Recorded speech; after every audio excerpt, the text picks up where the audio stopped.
Program peningkatan akses layanan kesehatan murah berkualitas.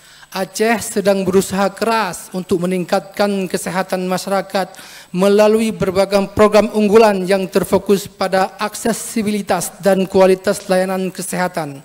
Hal ini insyaAllah akan dilakukan melalui 1. Memperbaiki dan melanjutkan program jaminan kesehatan Aceh. Kami ulangi, memperbaiki dan melanjutkan program jaminan kesehatan Aceh atau JKA. 2. Memfungsikan dan mengoptimalkan pembangunan rumah sakit regional di Aceh. 3. Meningkatkan pelayanan kesehatan berbasis teknologi informasi untuk meningkatkan efisiensi dan transparansi dalam sistem kesehatan.